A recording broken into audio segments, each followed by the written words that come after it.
Muy buenas tardes, señoras y señores. Bienvenidos al atardecer de este lunes, día 17 de octubre de 2022. Bueno, a mí me parece que lo más llamativo hoy, la verdad, lo que rompe un poco la monotonía habitual desde el punto de vista informativo de los últimos días, es lo que yo particularmente, como valoración personal, calificaría el último exabrupto del CIS. Hoy el CIS ha dado una encuesta. Y en esa encuesta pues parece que el Partido Socialista no solo se recupera, sino que empieza a marcar muchas distancias con el Partido Popular y se sitúa a más de 4 puntos de diferencia del partido del señor Feijóo. ¿Por qué es noticia? O sea, en primer lugar, porque tampoco crean ustedes que hay grandes novedades con respecto a lo que es el paisaje informativo de los últimos días, que es lo sorprendente. Seguimos con un gobierno muy optimista, ahora lo verán también, en cuestiones económicas, a pesar de que observadores independientes siguen diciendo pues que las cosas no van bien, no como consecuencia solo de la situación nacional, sino del contexto internacional que estamos viviendo, que por lo tanto vamos a retrasar el momento en el que alcancemos los niveles pre-COVID en crecimiento económico, etcétera.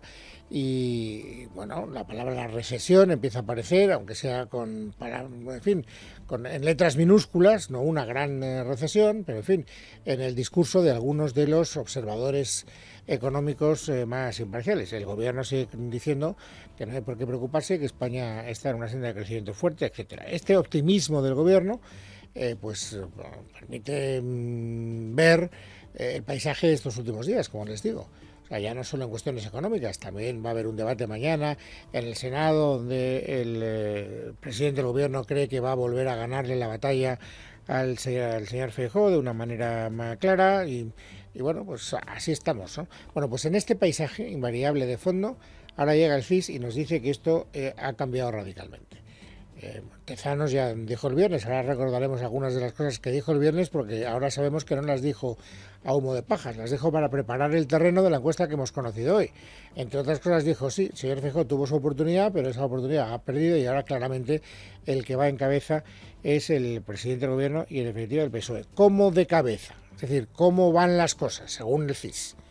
Noelia Bautista. El de julio fue el único barómetro del CIS que iba en cierta sintonía con los sondeos del resto de empresas demoscópicas, para las que no hay duda de que a día de hoy, si se celebraran elecciones, no sería Pedro Sánchez el vencedor. Sondeos con los que una vez más pone distancia José Félix Tezanos, para quien el PSOE sigue imparable y a día de hoy cosecharía una intención de voto del 32,7%. Son 4 puntos más de la estimación de voto del PP, que según el CIS sería del 28,7% y es la cota más alta de los socialistas en toda la legislatura, un resultado que obtiene a pesar de que, según el mismo sondeo, la principal preocupación de los españoles es la crisis y el 73,2% de los encuestados estima que la situación económica de nuestro país es mala o muy mala. Encuestados que le han dicho también a Tezanos que el presidente Sánchez no les inspira confianza. El 67% ha dicho que confía poco o nada en el líder del Ejecutivo, que, por cierto, 2 días después de cerrar esta encuesta cosechó, como saben, esa sonora pitada en el acto de la festividad nacional del 12 de octubre.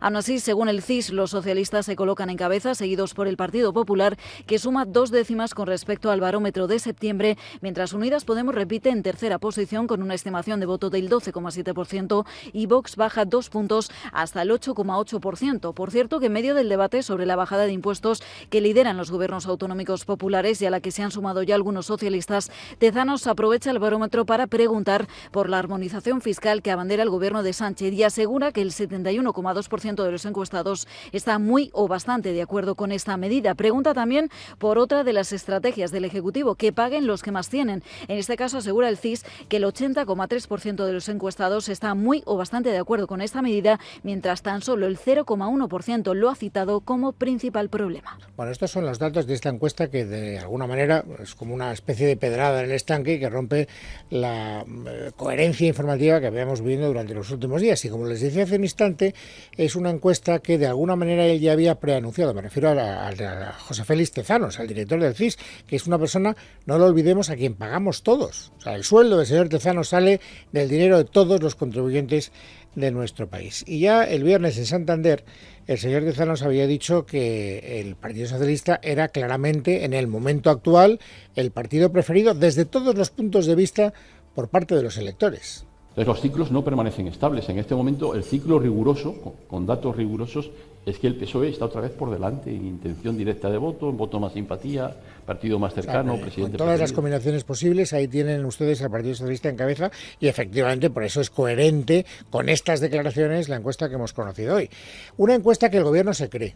Naturalmente, si el gobierno está en esta apuesta, como les decía al principio, decidida por el optimismo, en cuanto tiene un argumento al que agarrarse, se agarra con las dos manos. Pilar Alegría es ministra del gobierno, pero también es la portavoz de la Ejecutiva Federal del Partido Socialista y por lo tanto los lunes sale y sienta doctrina a propósito de los asuntos de la actualidad política, y hoy lo que marca la actualidad política es esta encuesta que les estoy comentando. ¿Y qué ha dicho la ministra de Educación, Pilar Alegría? Escuchen. La encuesta del CIS que hemos conocido esta mañana y que evidencia una constante que ya venimos observando desde estos últimos meses de verano, y es ese incremento en el apoyo, el porcentaje de apoyo que está recibiendo el Partido Socialista. En estos momentos estamos en un 32,7 según el CIS, y por otro lado también estamos observando que el Partido Popular, la mayoría de las encuestas, hoy lo veíamos en el CIS, pero en otras lo estamos ya analizando, en ese estancamiento del Partido Popular o de la bajada del mismo. Es curioso porque esto no les va a sorprender a ninguno de ustedes. Cuando se comenta alguna de las encuestas, digamos, del sector privado, que todas están diciendo lo contrario, y hemos conocido otra, luego lo comentaremos, que va en dirección claramente opuesta a la del CIS, el gobierno dice, bueno, las encuestas hay que relativizarlas, todas menos las del CIS. Claro, cuando hay una que le da en el buen camino, pues entonces ya se olvidan de ese discurso de que las encuestas son, en fin, una cosa que hay que tomarse con cierta cautela, que lo importante es lo que dicen los electores en el momento de introducir su voto en las urnas. Ya ven que cambia radicalmente el discurso en un caso y en el otro. Y lo mismo cabe decir de la oposición, naturalmente. ¿Qué va a decir la oposición de esta encuesta del CIS? Está en el manual, que Tezanos tiene credibilidad cero. Escuchen a Elías Bendodo. No voy a ser yo quien descubra aquí la credibilidad del tándem Tezanos-Sánchez. No dio ni una. Pregunten en Andalucía. Esas son las cosas de Tezanos, ¿no? Solo le diré una cosa.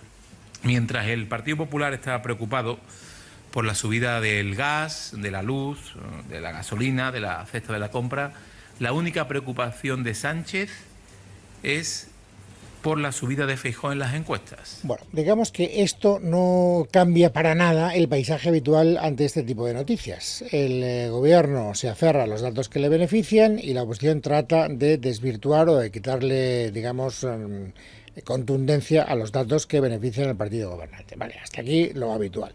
Pero hay una cosa que sí que me parece que ya raya en el desprecio a todos los ciudadanos de bien de este país, que es la mentira clamorosa de una persona que vive del erario. Tezanos vive de lo que le pagamos todos los españoles. ¿Se puede equivocar al hacer una encuesta? Se puede equivocar, porque las cocinas de las encuestas, pues depende de cómo lo plantees, y demoscópicamente pues es una ciencia no del todo exacta, y hay encuestas que se valoran de una manera y de otra, y tampoco, en fin, generalmente siempre se equivoca en un sentido, pero lo que es cierto es que se equivoca.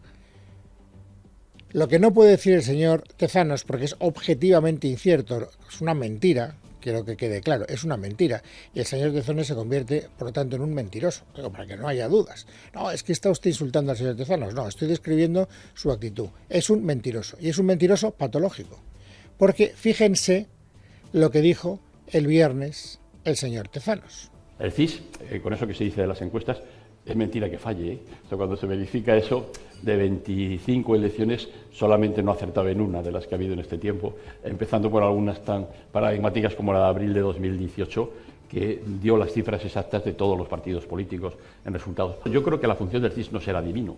Ya. La función de toda persona que vive del erario, señor Tezanos, es por lo menos ser honrado.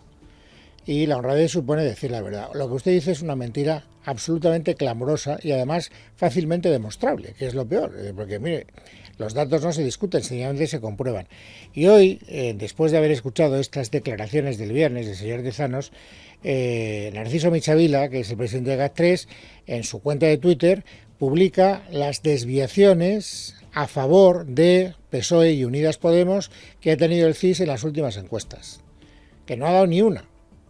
No ha dado ni una.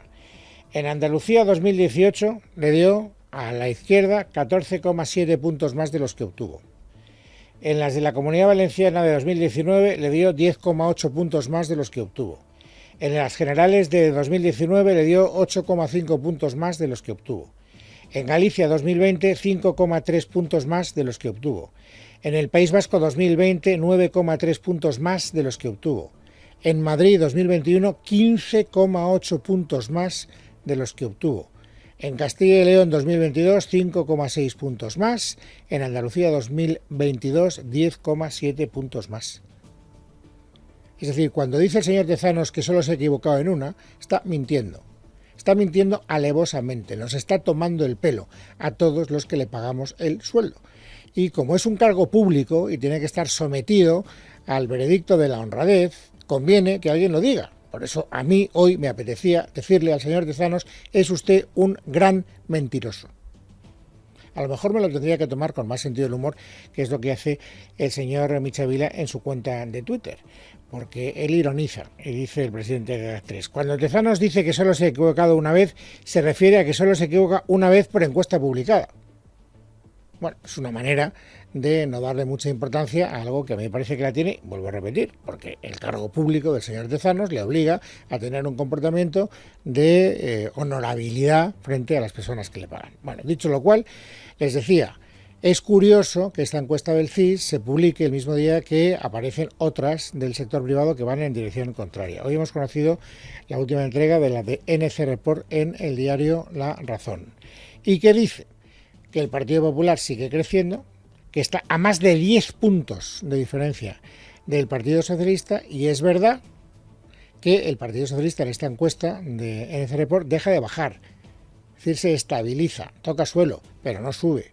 Está entre 91 y 93 escaños, muchos menos de los que tiene. Este es el veredicto de OTA. Yo no digo que sea mejor hecha, digo sencillamente que me llama mucho la atención que el CIS siempre vaya a contracorriente de todas las demás que no tienen el origen público y por lo tanto interesado políticamente que tiene el CIS. Conozcamos el veredicto de la DNC Report. Ricardo González. Según la encuesta publicada por NC Report para La Razón, el Partido Popular sigue a la cabeza llegando hasta los 142-144 diputados, nivel máximo en la última década. Junto con Vox lograrían una amplia mayoría absoluta que en el mejor de los casos alcanzarían los 185 diputados. En detalle, el PP sube 2 escaños y se alimenta de la caída de Vox, que está en mínimos desde hace 3 años, 39-41 asientos. En cuanto a la izquierda, el Partido Socialista junto a sus socios actuales no lograría la mayoría, pero el PSOE frena su caída de estos últimos meses, quedándose entre los 91 y 93 representantes. Lo mismo hace Podemos, que podría subir hasta un diputado. Ciudadanos se queda fuera del Congreso, un Congreso que sería más independentista. Junts podría subir 1, al igual que PNV y Bildu. Esquerra se mantienen los 13 diputados. Bueno, a ver, y luego otra de las cuestiones donde queda archidemostrado, una vez más, por si había dudas, que yo creo que no las había, que el gobierno apuesta siempre por la versión optimista de la realidad. Situación económica. La verdad es que Nadia Calviño se prodiga todos los días y aparece en muchos medios de comunicación y que su discurso no se modifica. Hay que decir que es coherente. En su optimismo yo creo que especialmente recalcitrante. Y vuelve a insistir, hoy lo ha hecho en Radio Nacional de España, a propósito de la robustez del crecimiento de nuestra economía.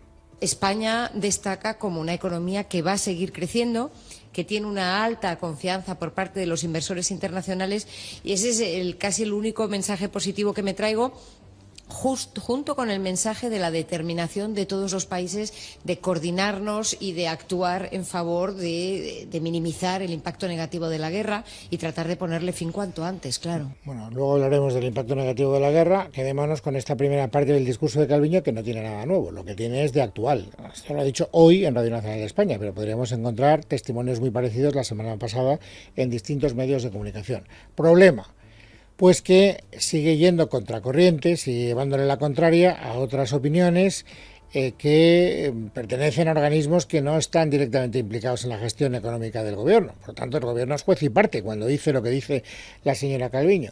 ¿Qué dice el Banco Central Europeo? ¿Qué dice su vicepresidente Luis de Guindos? Escuchen. La situación a la cual nos vamos a enfrentar los próximos meses y los próximos trimestres es de una economía claramente en desaceleración, en la cual no se descarta una situación de recesión técnica, que no creo que sea muy profunda, pero que creo que se puede dar esas tasas de crecimiento trimestral negativas, y que la inflación va a continuar alta, ¿no? Ven ustedes que el discurso no es exactamente el mismo. Es decir, habrá quien diga, bueno, uno se fija en el vaso medio lleno y otro en el vaso medio vacío, que es lo que siempre hacemos para tratar de explicar este tipo de controversias. Pero bueno, lo cierto es que el mensaje de Luis de Guindos es el que es. Y habrá quien diga, bueno, hombre, Luis de Guindos sí es el vicepresidente del Banco Central Europeo, pero fue ministro de Economía del PP y a lo mejor tampoco es su objetivo. Y entiendo que haya gente que pueda razonar de esa manera. Por eso me interesa también que conozcan lo que ha dicho hoy el señor Hernández de Cos, que es el presidente del Banco de España. Que ya no hay ningún tipo de contubernio de intereses políticos más o menos espurios. No lo es en absoluto. Y hoy ha vuelto a hablar el señor de Cos, el presidente del Banco de España, el director del Banco de España. ¿Por qué? Pues porque las previsiones del Banco de España siguen difiriendo, no poco, de las previsiones del gobierno. Leticia Vaquero. Los precios energéticos derivados de la guerra de Putin, la inflación de segunda vuelta y el impacto real de los fondos europeos suponen para el Banco de España una incertidumbre extraordinaria, según las palabras de Pablo Hernández de Cos. El escenario que baraja no es nada halagüeño. El Banco de España también, de acuerdo con estas proyecciones, ha retrasado el momento en el que se recuperaría el nivel de actividad previo a la pandemia, que ahora esta recuperación se retrasaría probablemente hasta el primer trimestre de 2024, es decir, unos 2 trimestres más tarde de lo que proyectábamos en el mes de junio. Así que España seguiría a la cola de la recuperación y, como hiciera la semana pasada, un día después de que el Gobierno presentara el plan macroeconómico sobre el que se sustentan sus cuentas públicas, De Cos hoy, durante la Comisión de Presupuestos, ha recordado su previsión de crecimiento para el próximo año, un 1,4%, muy por debajo del 2,1% de Moncloa. Y en un momento de inflación desbocada, el gobernador del Banco de España habla de que se ha entrado en una dinámica boyante de los ingresos públicos, pero este ha sido su mensaje de alerta. Por eso, el mensaje fundamental que les querría trasladar.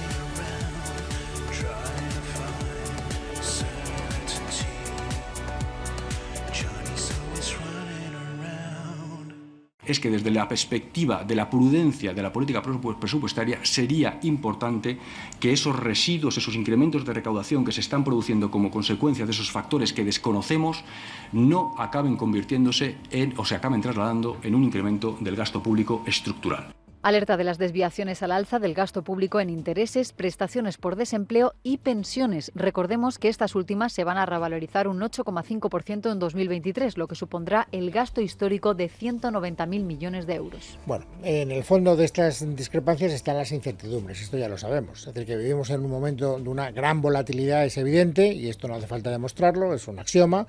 La guerra en Ucrania es un factor que nadie sabe muy bien cómo va a repercutir, cuál va a ser el siguiente paso de Putin y de sus aliados. Y ahí quiero llegar, porque hemos escuchado también esta mañana en Radio Nacional de España a Nadia Calviño diciendo que, claro, aquí hay que trabajar para que la guerra se acabe. Hasta que la guerra no se acabe, no va a haber ningún tipo de certidumbre. Todo va a ser incertidumbre, y en la incertidumbre a ver quién hace pronósticos que más o menos sean razonables. Bueno, y en este sentido hay algo que ha ocurrido este fin de semana, que está ocurriendo de hecho ahora, y que yo no sé muy bien cómo valorar. Por eso he pedido ayuda a una persona que de esto sabe infinitamente más que yo y más que la mayoría de los ciudadanos de este país. Me refiero al Congreso del Partido Comunista Chino, porque China es una de las claves de lo que pueda pasar en el futuro más o menos inmediato.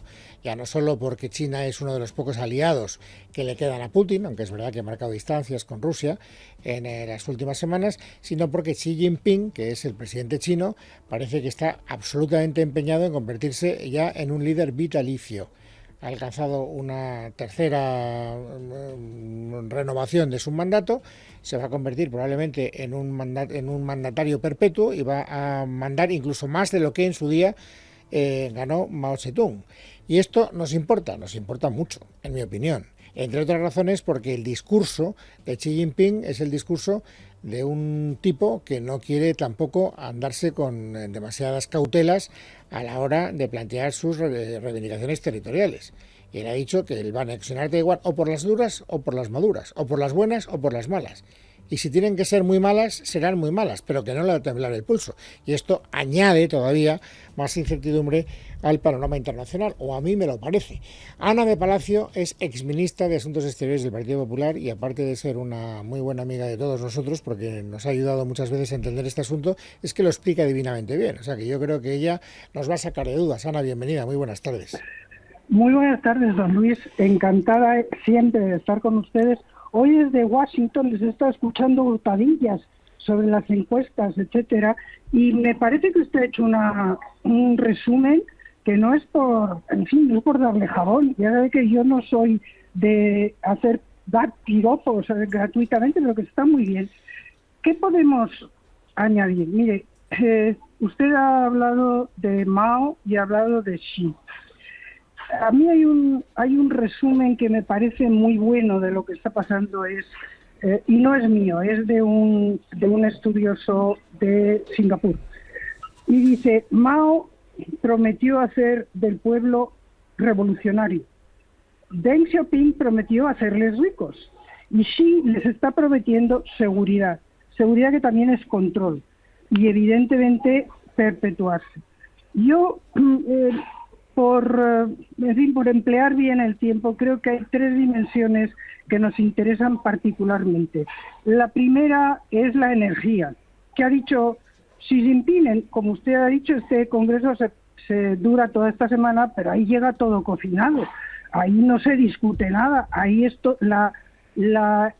digamos que la escenificación de unos acuerdos que ya se han tomado. Lo más importante, una de las piezas más importantes ha sido el discurso de Xi ayer. ¿Y qué ha dicho en ese discurso? A mí me parece importante, de energía. Vamos, energía, proyección exterior, Rusia, y luego vamos a ver las cuestiones de las que ha hablado marginalmente, pero que son fundamentales para su desempeño, que no van bien, como es la economía, como es el tema de los jóvenes, como es el COVID, aunque él las ha presentado en positivo. En energía, a mí me parece relevante una cita que dice él: basado en la dotación china de energía y recursos, avanzaremos iniciativas para llegar al máximo de emisiones de carbono de manera bien planificada y gradual, en línea con el principio de conseguir lo nuevo antes de descartar lo antiguo. Es decir, va a seguir creando carbón. Y esto en la Unión Europea, que estamos obsesionados con nuestra ecuación de carbono, y no digo que no tengamos que estar obsesionados con la sostenibilidad, pero lo que tenemos que recordar es que la ecuación que cuenta es la ecuación global, y que hoy China emite el doble que Estados Unidos y 4 veces más que Europa. Y además que con esta frase lo que está reforzando algo que está en el sur global, y que Xi Jinping, entre otras cosas, se erige en líder de ese sur global autocrático. Y yo, por recordar algo, este verano, en agosto, coincidió que leí el Nairobi Business Monthly. ¿Cómo tenía la portada? Pues una térmica, y decía que los africanos tenían derecho a la energía fósil y que era una necesidad. Con lo cual, atención a este dato, y los europeos, pues sepamos cómo pensar en la ecuación mundo, que es la que al planeta le importa. Segundo punto, Rusia. Usted lo ha dicho. No ha mencionado Rusia en su discurso, y era esperable que no lo hiciera, pero evidentemente lo que esto quiere decir es que está donde estaba, apoyando a Rusia, porque Rusia sube al arreo, China está de zaguero, se esconde detrás en una batalla contra Occidente, contra ese Occidente democrático de derechos universales, que sí ha dicho en muchas ocasiones que es un cáncer para lo que es el planteamiento chino del mundo, y está apoyando desde atrás, probablemente también con una componente positiva, es que está reteniendo la utilización de cualquier o la utilización o cualquier veleidad, vamos a decir, veleidad nuclear por parte de Putin. Hay que decir aquí que Xi Jinping, cosa muy rara en los líderes chinos, ha proclamado que él era amigo personal de Putin.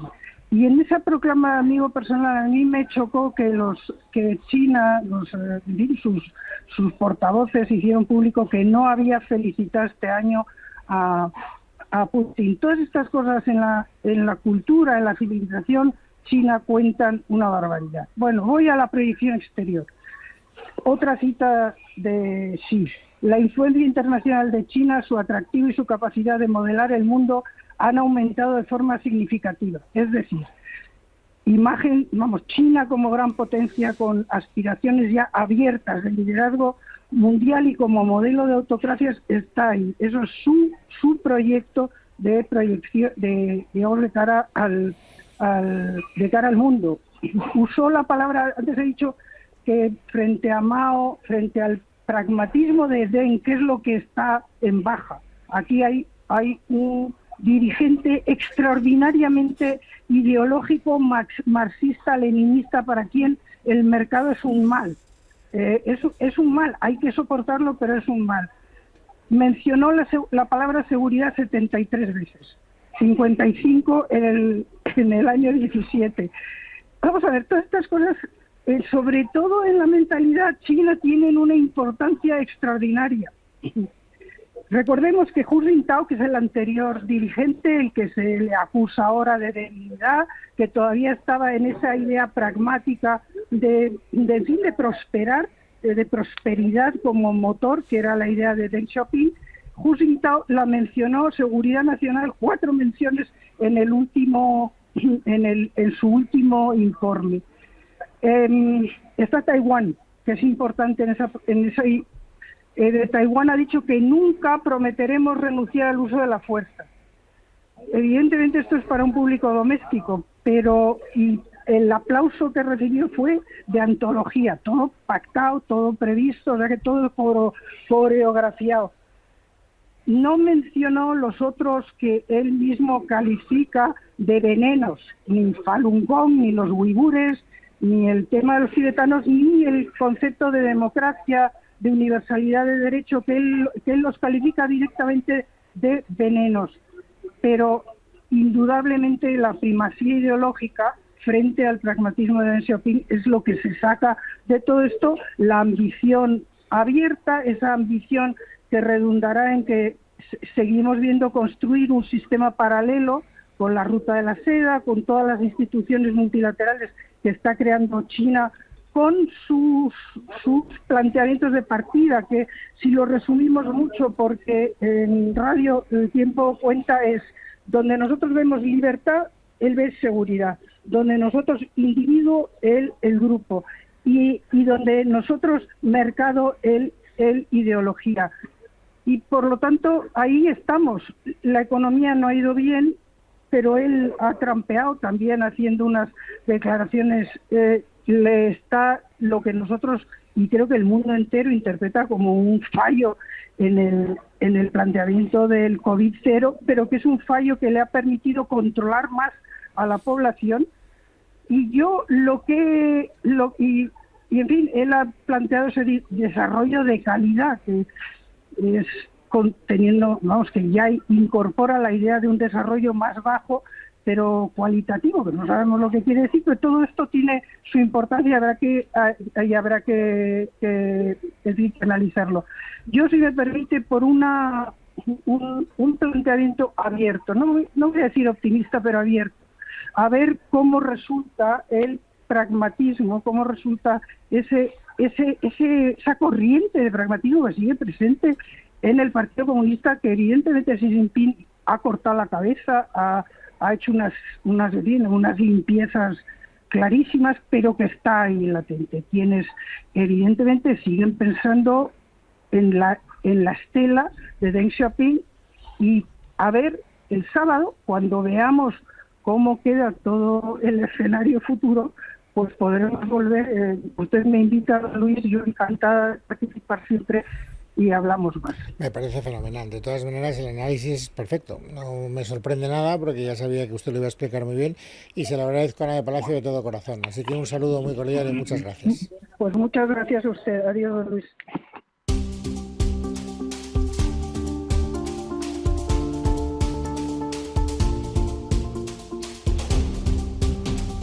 Lunes 17 de octubre de 2022. Vamos, amigos, ahora a completar el paisaje informativo sobresaliente de este día. Carmen Arreaza, buenas tardes. ¿Qué tal, Luis? Buenas tardes. La Unión Europea ha aprobado la entrega a Ucrania de 500 millones de euros más para armas, lo que suma ya 3.000 millones de euros desde el inicio de la guerra. Unos fondos que se usarán para responder a las necesidades militares de Ucrania en el terreno después de que haya reclamado más esfuerzos y después también de que al menos 4 personas hayan muerto este lunes en Kiev como consecuencia de los últimos bombardeos rusos con drones kamikaze. Un ataque que ha dejado además decenas de atrapados entre los escombros. Verónica Jorro.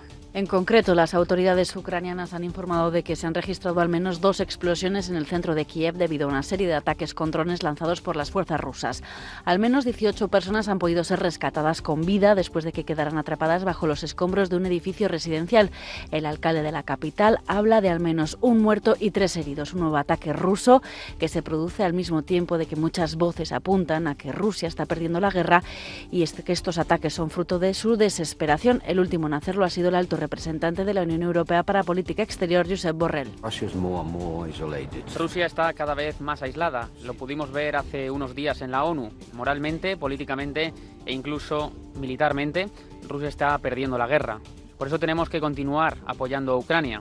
La decisión más importante estará relacionada con el nuevo paquete de ayuda militar a Ucrania y con el despliegue de un equipo de entrenamiento. De vuelta a nuestro país, un vocal del Consejo General del Poder Judicial ha recurrido ante el Tribunal Supremo el nombramiento de Rafael Mozo como suplente de Carlos Lesmes, una decisión para la que ahora el Alto Tribunal tiene 48 horas para decidir. Mientras tanto, el PSOE y el PP continúan negociando la renovación del CGPJ con algunos avances ante los que hoy el coordinador general de los populares, Elías Bendodo, se mostraba críptico. Y créanme, no sería prudente por nuestra parte estar retransmitiendo en directo el avance de estas conversaciones, y digo bien, el avance de estas conversaciones. Por tanto, permitamos que sigan evolucionando al ritmo que marquen los negociadores de las dos partes, ¿no? Y en la inauguración de una exposición por los 40 años de la primera victoria del PSOE, el expresidente del Gobierno, Felipe González, ha vuelto a plantear la necesidad de repetir los pactos de la Moncloa al considerar que este es uno de los momentos más complejos, ha dicho, de la historia. Un acto en el que, además de González, han participado Pedro Sánchez y José Luis Rodríguez Zapatero.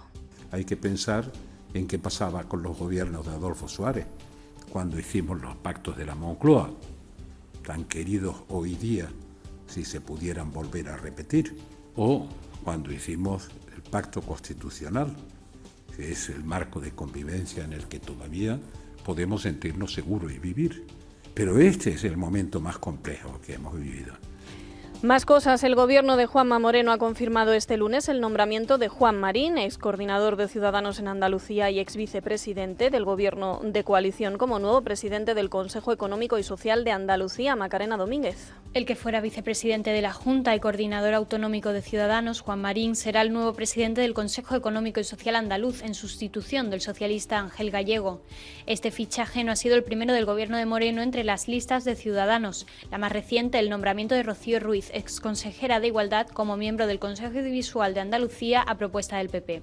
El presidente de la Junta, Juanma Moreno, ha expresado su satisfacción porque Marín haya aceptado la propuesta, dada su mano izquierda y espíritu de diálogo. Creo que tiene voluntad, determinación, ilusión y por tanto me siento muy satisfecho de que haya aceptado incorporarse a esta responsabilidad. Juan Marín representa una persona con la que le tengo afecto y me siento muy satisfecho de que haya aceptado esa propuesta.